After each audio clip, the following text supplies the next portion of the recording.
Located on Mount Horace Greeley, the Keweenaw's highest mountain, lies a wartime relic. Welcome to the Open Skies Project, a burgeoning restoration of the formerly abandoned Calumet Air Force Station. Built in 1951, this site served as a general surveillance station for military operations. In times of full operation, this station was outfitted with 2 active radar towers, 45 houses, a movie theater, a bowling alley, and baseball fields. An idyllic, secluded community for the personnel and their families.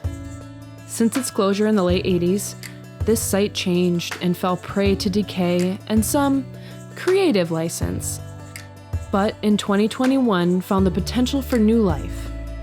The Open Skies Project, a group of Michigan Tech alumni, environmental engineers, and outdoor and history enthusiasts, purchased this site from Keweenaw County with the goal of saving the structures, restoring the property, and opening it to the public.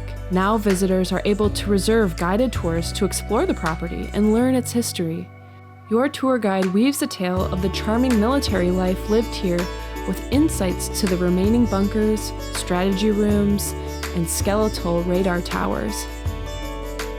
Coinciding with the relics of the past, visitors to Open Skies property are also treated to fantastic immersion into old-growth forests and the creeping new flora, and for those adventurous enough, truly 360-degree panoramic views of the Keweenaw. Your trip may include a climb up to the roof of one of the radar towers, where you will be able to spot copper country icons like Mount Bohemia, Loch LaBelle, Gratiot Lake, the Delaware Mine, and the Gay Stack. Touring the Open Skies Project in its urban decay sets the basis to witness its ever-continuing restoration and preservation. Even the walls sing a song of hope and new life to come.